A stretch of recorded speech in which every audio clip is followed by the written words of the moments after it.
প্রিয় শিক্ষার্থী, কেমন আছো তোমরা?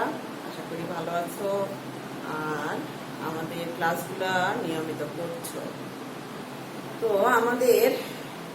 তোমাদের কিন্তু ফার্স্ট ইয়ারের কোর্স কিন্তু প্রায় শেষের দিকে। আমি এবং আসলাম অনেক কয়েকটা চ্যাপ্টার শেষ করেছে, আর আমিও নিজেও কয়েকটা করেছি। ফলে তোমাদের কোর্স কিন্তু প্রায় শেষের দিকে ফিজিক্যাল কেমিস্ট্রি। এখন কিন্তু তোমাদের নিজেদের পড়ার পালা। তো ক্লাসগুলো যেগুলো হয়েছে সেগুলোর সঙ্গে বই মিলায়ে, সিলেবাস মিলায়ে একটু খুঁটিনাটি বিষয়গুলো সহ নিয়মিত পড়াশোনা করো। কারণ পরিস্থিতি স্বাভাবিক হওয়া মাত্রই কিন্তু তোমাদের পরীক্ষা ডেট হয়তো চলে আসবে।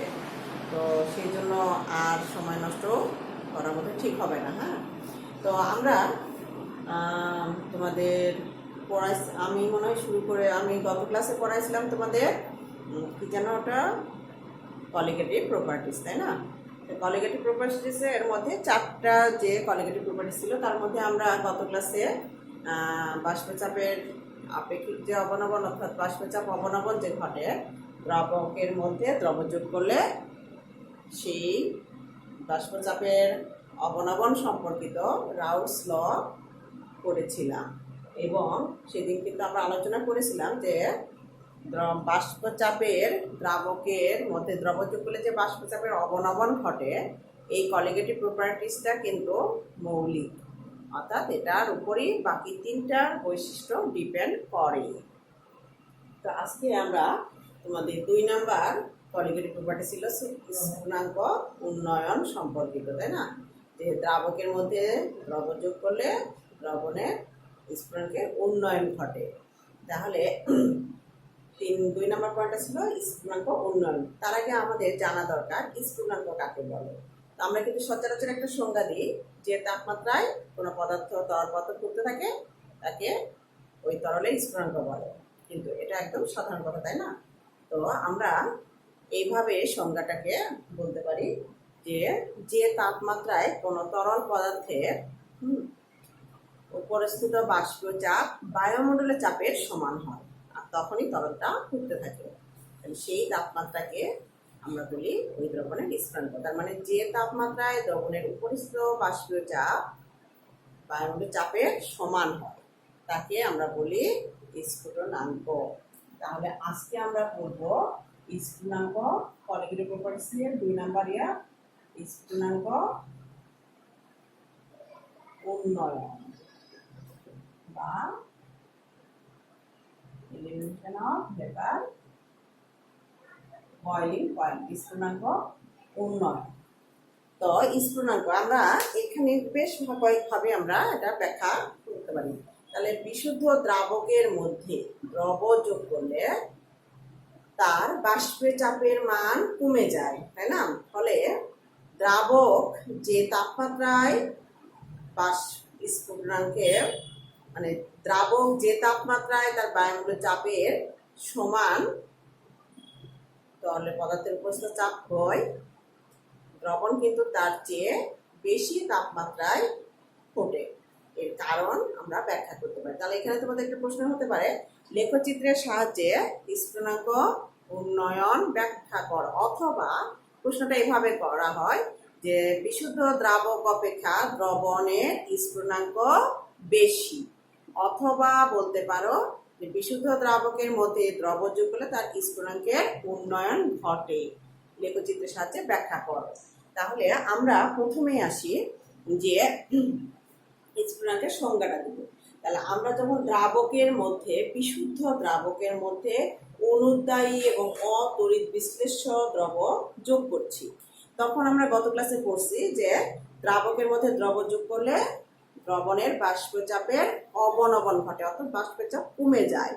তাহলে এই যে আমরা বিশুদ্ধ দ্রাবকের মধ্যে যখন তাপমাত্রা বৃদ্ধি করি তখন তাপমাত্রা বৃদ্ধিতে তার বাষ্পচাপ বাড়ে, তাই না?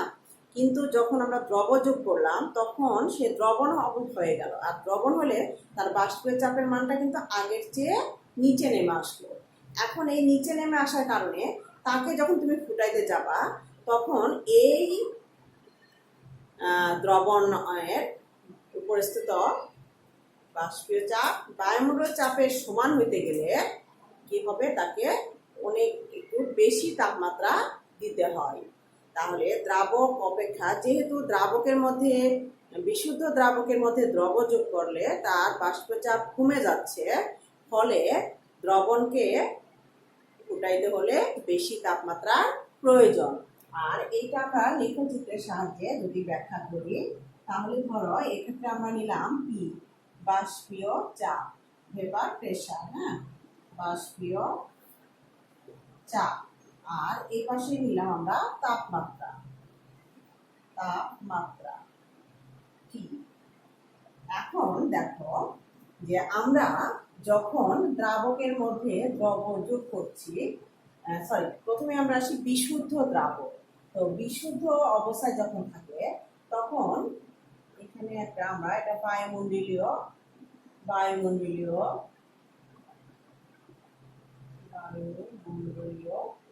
চাপ, হ্যাঁ, তাহলে এই ভগ্নরেখাটা বায়ুমণ্ডলীয় চাপকে ইন্ডিকেট করে। এখন দ্রাবক যখন আমরা নিলাম, তখন দ্রাবকের মধ্যে আমরা তাপমাত্রা যখন বাড়াইতে থাকতেছি, তখন দ্রাবক এখানে এসে সে কি করলো, বায়ুমণ্ডলীয় চাপের সমান হলো। তাহলে এই অবস্থায় তার যে টিটা পাইলাম, সেই টিটাকে আমরা বলি দ্রাবকের স্ফুটনাঙ্ক। হ্যাঁ, এখন তার মানে এই রেখাটা হলো বিশুদ্ধ দ্রাবক রেখা, বিশুদ্ধ দ্রাবকের ক্ষেত্রে। এখন আমরা যদি এই দ্রাবকের মধ্যে যখন আমরা দ্রব যোগ করলাম, তখন তার বাষ্পচাপ কিন্তু কমে গেল। তাহলে সেই দ্রবণকে যখন আমরা এরকম তাপ দিতে থাকবো, তখন কিন্তু এটা এই জায়গাটায় গিয়ে কি করলো, হচ্ছে বাষ্পচাপকে স্পর্শ করলো। তাহলে এখান থেকে আমরা যে তাপমাত্রাটা পেলাম সেটাকে বলি টি। তাহলে এটা হলো দ্রবণের ক্ষেত্রে, হ্যাঁ, তাহলে এটা দ্রবণের, এটা বিশুদ্ধ দ্রাবকের ক্ষেত্রে, এটা দ্রবণের ক্ষেত্রে। এখন দেখো এই যে এই অংশটা বা এই অংশটা দিয়ে এখন তোমরা দেখতে পাচ্ছ যে টি নট থেকে টি কিন্তু বড়, কারণ তাপমাত্রা আমাদের এইদিকে বাড়ছে আর চাপ আমাদের এইদিকে বাড়ছে। তাহলে এই যে এই বিন্দুতে বাষ্পীয় চাপ রেখা বায়ুমণ্ডলীয় চাপের সমান হয়ে গেছে। তাহলে এটা হলো দ্রবণের স্ফুটনাঙ্ক। তাহলে দ্রাবকের মধ্যে যখন আমরা দ্রব যোগ করতেছি, তখন তার বাষ্পীয় চাপ কমে যাচ্ছে। ফলে সেই দ্রবণকে আমরা যখন হিট করতে থাকবো, তখন তার ফুটতে গেলে বেশি তাপমাত্রা প্রয়োজন হবে। তাহলে এই ভাবে আমরা বলতে পারি যে দ্রাবক অপেক্ষা দ্রবণের স্ফুটনাঙ্ক বেশি, অর্থাৎ দ্রাবক অপেক্ষা দ্রবণ উচ্চ তাপমাত্রায় ফোটে। তাহলে এরকম লেখচিত্রের সাহায্যে জাস্ট ব্যাখ্যামূলক কোশ্চেন কিন্তু আমরা করতেই পারি।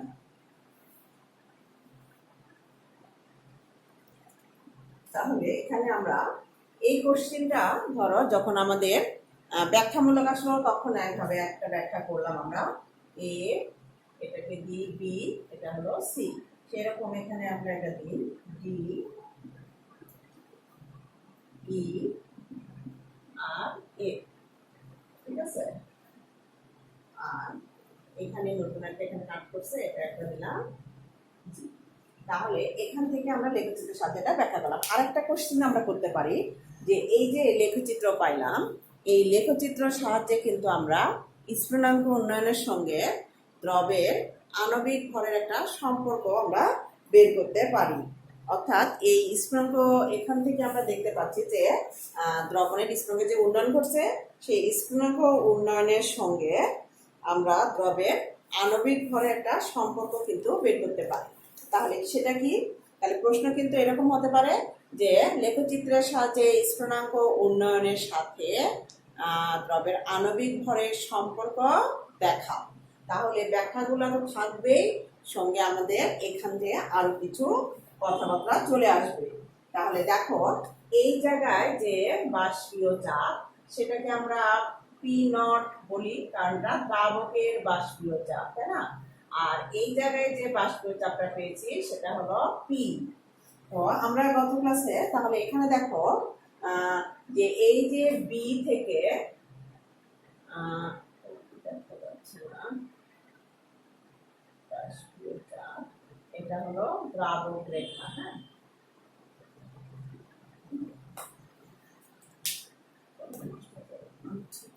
তাহলে এখানে দেখো যে এই বিইটা হলো স্থানাঙ্ক উন্নয়ন। দেখো তাহলে আমরা এখান থেকে দেখতে পাচ্ছি যে বিই সমান সমান আমাদের কি মান, P not T minus T not, এটাকে আমরা স্থানাঙ্ক উন্নয়ন বলি, ডেল টিবি।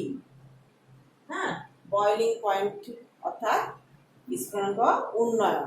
তাহলে এই গেল আমাদের। এরপরে আসো বিজি। বিজি থেকে আমরা দেখতে পাচ্ছি এখানে পি নট মাইনাস পি, তাহলে এটা বাষ্পচাপের এখানে অবনমন। আমরা গত ক্লাসে দেখছিলাম যে দ্রাবকের, বিশুদ্ধ দ্রাবকের নির্দিষ্ট তাপমাত্রায় বাষ্পচাপের মান নির্দিষ্ট।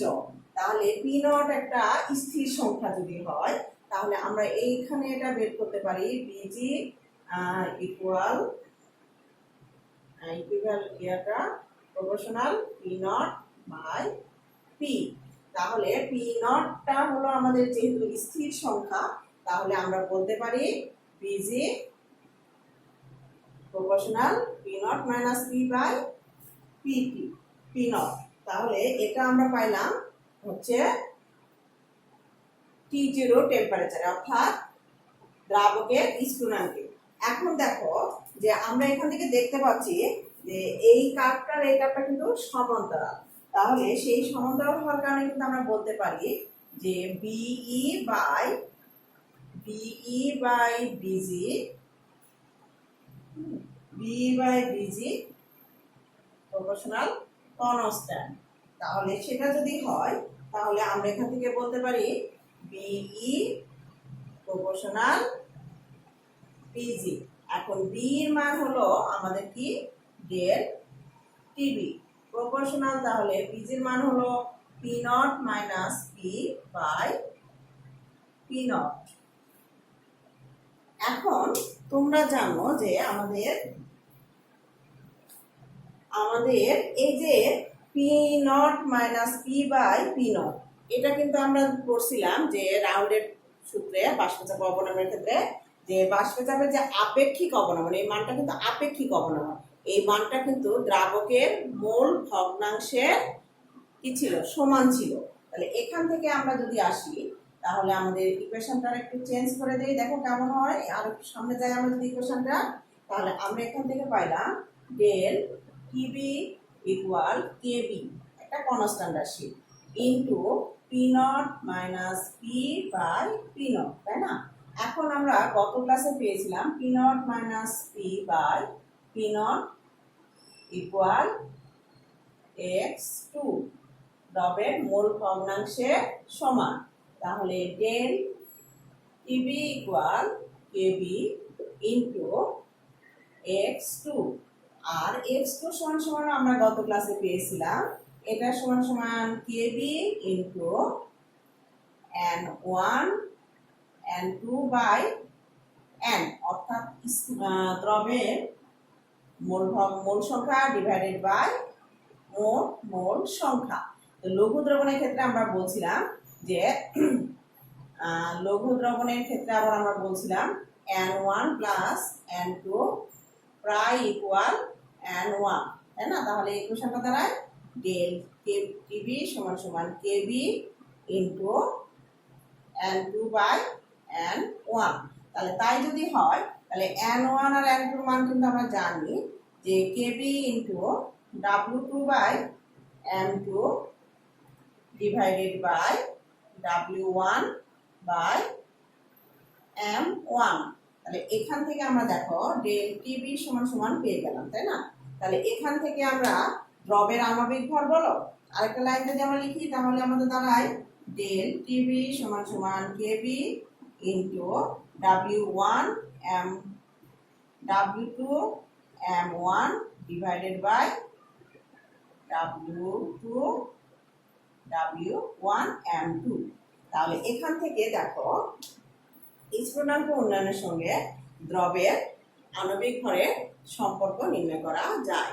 তাহলে তোমাদের প্রশ্নটা কিন্তু এভাবেও হতে পারে যে লেখচিত্রের সাহায্যে স্ফুটনাঙ্ক উন্নয়নের সঙ্গে দ্রবের আণবিক ভরের সম্পর্ক ব্যাখ্যা করো।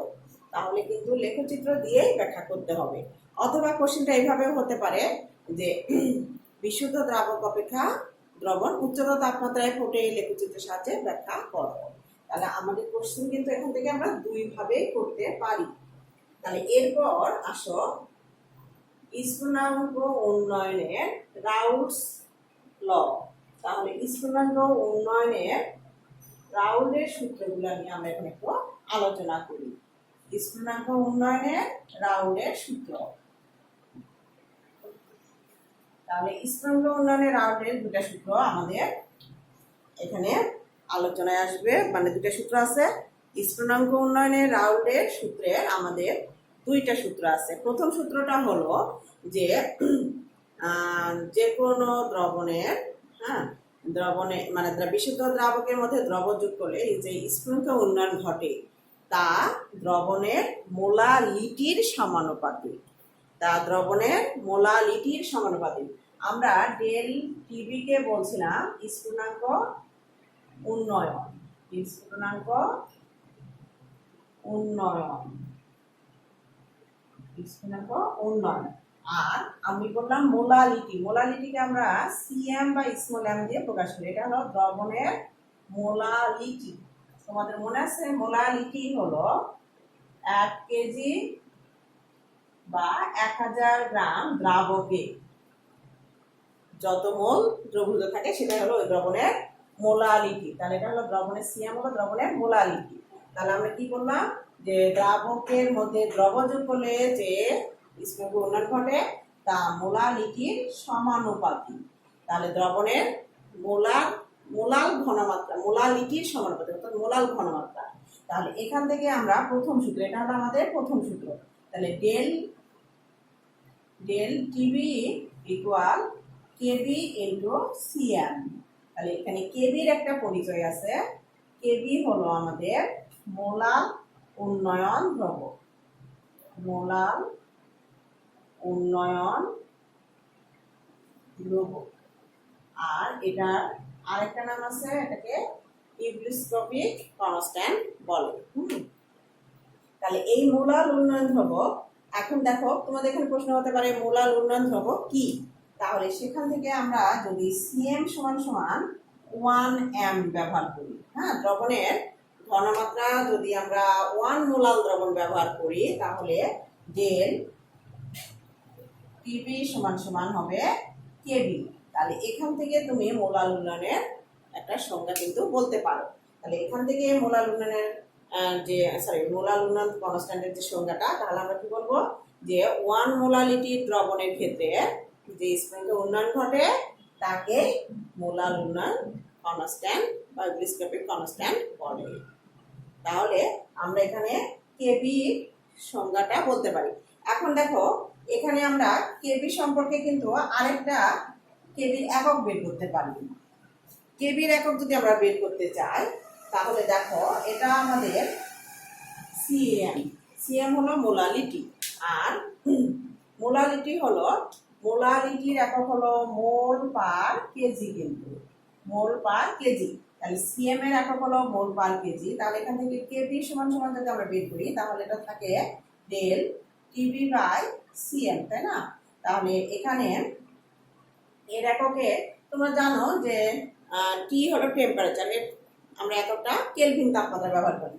তাহলে এটা যদি কেলভিন হয় আর নিচে থাকলো আমাদের মোল পার কেজি, তাহলে এটার কেবির একক কি দাঁড়ালো?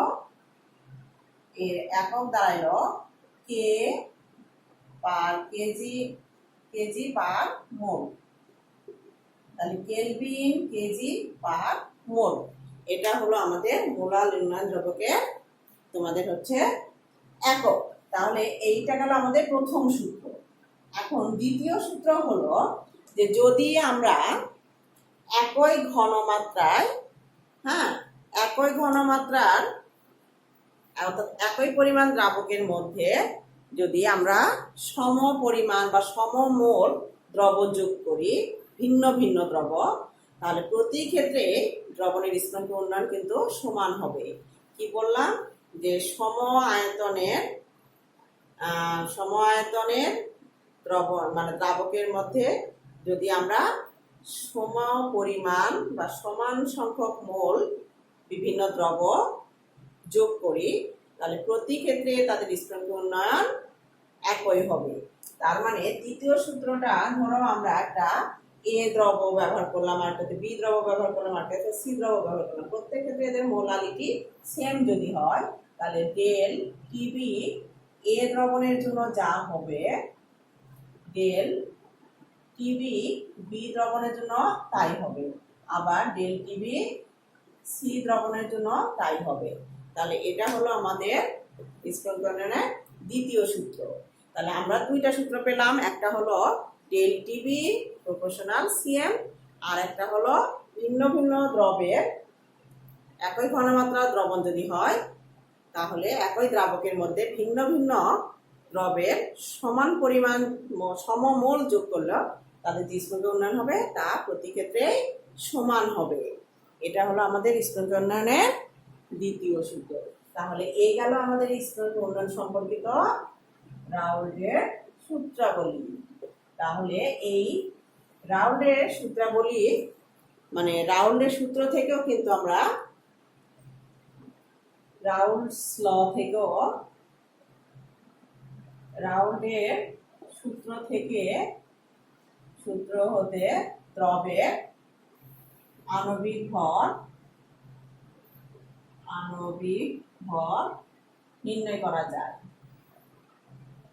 সেটা কিরকম দেখো, এই যে আমরা বললাম রাউলের স্ফুটনাঙ্ক উন্নয়ন, রাউলের সূত্র বলতে এখানে স্ফুটনাঙ্ক উন্নয়নের সূত্র বোঝাবে।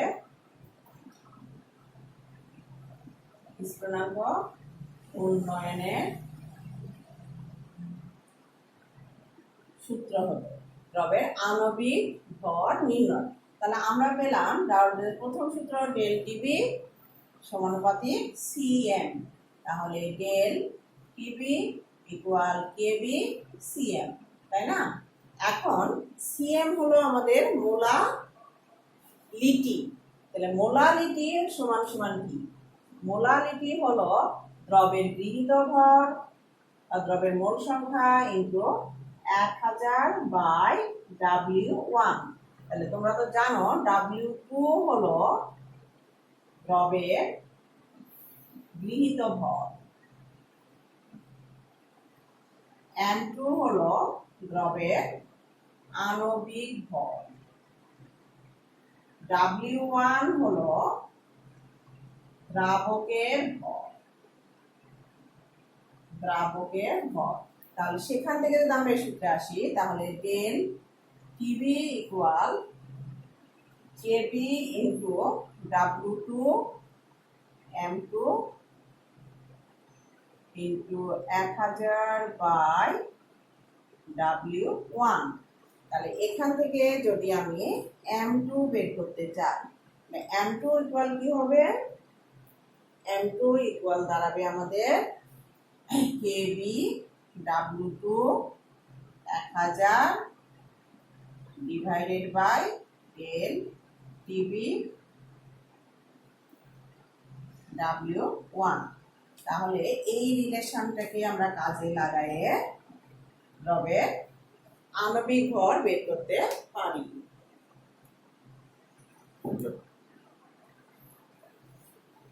এরপর আমরা এখন তাহলে তোমাদের কিন্তু এই সূত্রগুলোর ম্যাথ করতে হবে। আমি থিওরিগুলো বুঝাই দিছি, প্রত্যেকটা সিম্বলের পরিচয় বলছি, ফলে অঙ্কগুলো কিন্তু তোমাদের নিজ দায়িত্বে করতে হবে। আর যদি সমস্যা হয় তাহলে আমাকে বলতে পারো, তবে অঙ্কগুলো তোমরা পারবে বলে আমার বিশ্বাস।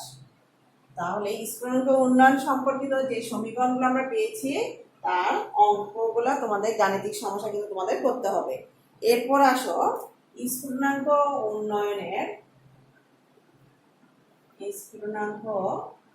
উন্নয়নের তাপগতীয় প্রতিপাদন। স্ফুটনাঙ্ক উন্নয়নের তাপগতীয় প্রতিপাদন।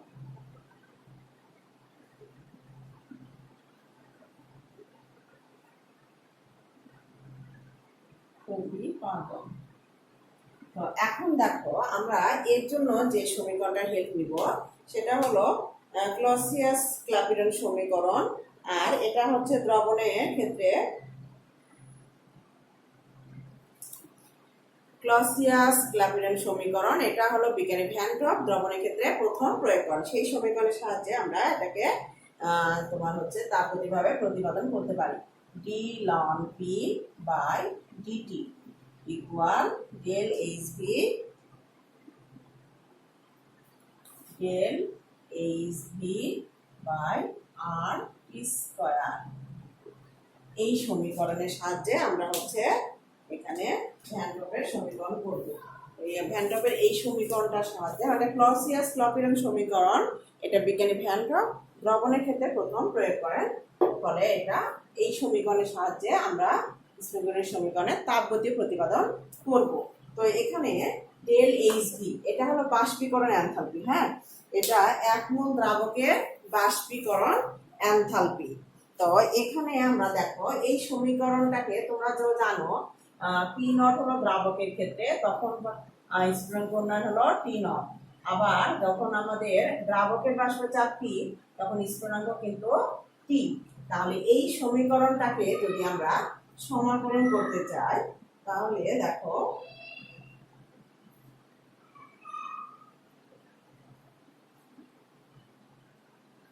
সমীকরণটাকে আরেকটু ডি লন পি। আচ্ছা, এখানে তোমাদের কিন্তু মনে আছে যে পি নট বড় পি ছোট, আর পি কিন্তু বড় পি নট ছোট, এটা আমরা জানি। তাহলে এই সমীকরণটাকে আমরা যদি আরেকটু করি তাহলে দেখো del H V into 1 by R square, এটা বসে গেলে হয়ে যাবে ডেল টি। তাহলে এই সমীকরণটাকে যদি আমরা সমাকলন করি দেখো, তাহলে এই সমীকরণটাকে আমরা সমাকলন করলে পি থেকে পি নটে যাব, তাই না? তাহলে এটা D ln P equal del H, এটা মোলার বাষ্পীকরণ এনথালপি, এটা কনস্ট্যান্ট। তাহলে এটাকে আমরা এখানে করব টি নট থেকে কিন্তু টি, কারণ টি বড় টি নট ছোট। তাহলে এটা থাকবে 1 by R T square DT. তাহলে এই সম্পর্কগুলোকে আমরা যদি এখন দেখাই তাহলে এখান থেকে আমরা পাবো কি দেখো তো, লন। তাহলে এখানে আসবে লন পি নট বাই পি, আর এখানে দেখো মাইনাস একটা রাশি আসবে ডেল এইচ ভি, আর কিন্তু কনস্ট্যান্ট, তাহলে ডিভাইডেড বাই আর থেকে গেল। আর এখানে আমরা পাবো কি দেখো তো, এখানে পাবো 1 বাই টি, এটা হলো টি নট থেকে টি পর্যন্ত। তাহলে এই রাশির সাপেক্ষে আমাদের পরবর্তী রাশি কি আসে দেখো, যে পরবর্তী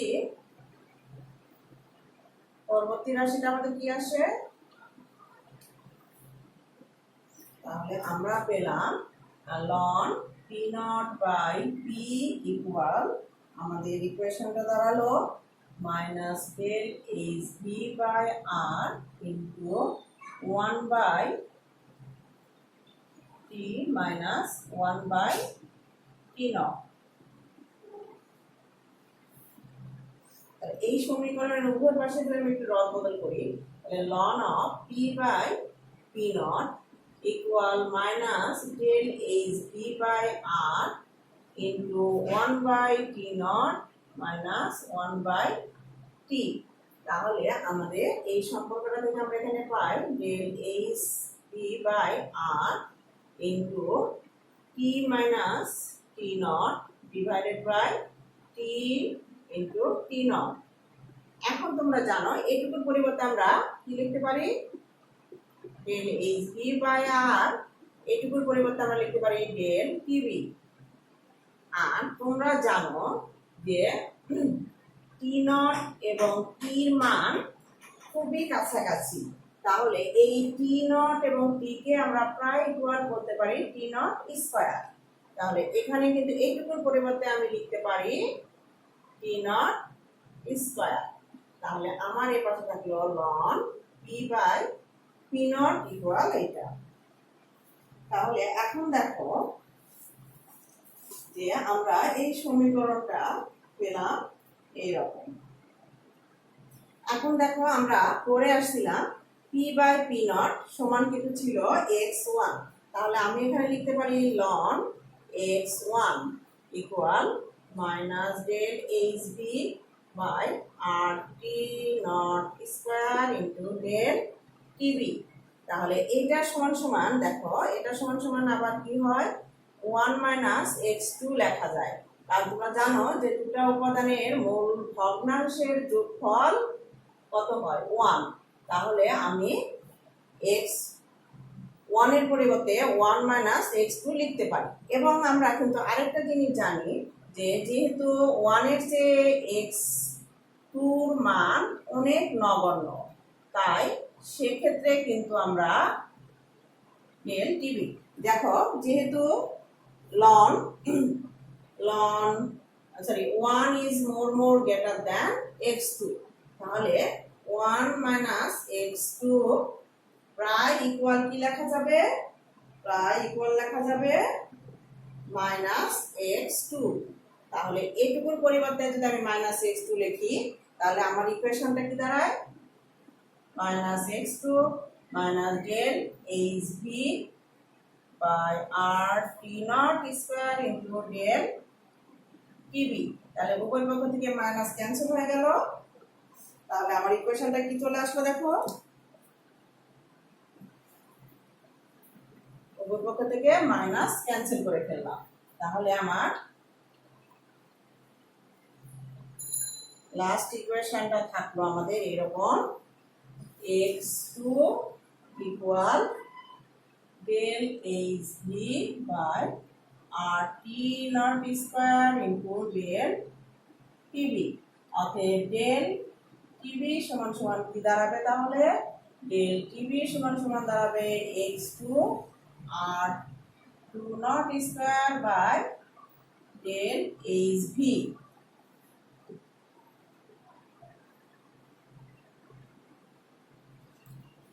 এখন আমরা এটাকে যদি করি এটা রাশিটা যেহেতু constant R T naught square by del H V into x2। তাহলে x2 এর পরিবর্তে আমি লিখতে পারি কি w2। একবারে যদি আচ্ছা একটা লাইন বেশি লিখি তাহলে উপরে থাকবে n2 ডিভাইডেড বাই n1।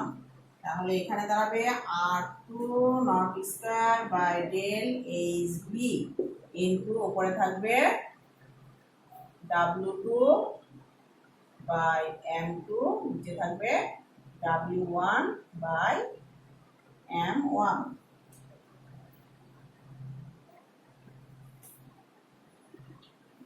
তাহলে ডেল টিবি সমান সমান আমরা পেলাম এটা। এখন দেখো এখানে একটা সম্পর্ক আছে আমাদের। এখানে দেখো R T naught square by del H V by হলো এম আণবিক ভর m1 দিয়ে যদি দ্রাবকের আণবিক ভর দ্বারা গুণ করি ইনটু 1000। তাহলে এই সমীকরণটাকে সম্পর্কটাকেও আমরা করতে পারি w2 m1 সরি m1টাকে তো নিয়ে গেছে এখানে, তাহলে w2 ইনটু 1000 ডিভাইডেড বাই এখানে থাকবে আমাদের w1 m2। তাহলে এটাই কিন্তু আমাদের মোলালিটি, আর এই টোটাল মানটাই কিন্তু আমাদের কি থাকবে। আচ্ছা এখানে আরেকটা লাইন আসি, তাহলে এটা হবে আর টি নট স্কয়ার বাই এইটুকুর পরিবর্তে হলো এটা তরলের প্রতি গ্রাম দ্রাবকের বাষ্পীকরণ এনথালপি ইনটু 1000, আর এটার পরিবর্তে আমরা লিখতে পারি সিএম। এখন দেখো এই মানটুকু কিন্তু নির্দিষ্ট দ্রাবকের ক্ষেত্রে কনস্ট্যান্ট। তাহলে আমরা সেই ক্ষেত্রে এই সমীকরণটাকে কি করতে পারি, বা এখান থেকে আমরা লিখতে পারি ডেল টিভি সমান সমান এই কনস্ট্যান্ট রাশি কেবি ধরি, আর ওইটুকু হলো সিএম, বা ডেল টিভি সমানুপাতিক সিএম। তাহলে এটাই হলো আমাদের রাউলের বাষ্পচাপ উন্নয়নের সূত্রের তাপগতীয় প্রতিপাদন। এই প্রতিপাদনটা কিন্তু তোমাদের সেকেন্ড ইয়ারেও লাগবে থার্মোডাইনামিক্স অংশে। তাহলে আমরা আজকে এই পর্যন্তই শেষ করি। ভালো থেকো, সুস্থ থেকো, সুন্দর থেকো, স্বাস্থ্যবিধি মেনে চলো। আল্লাহ হাফেজ।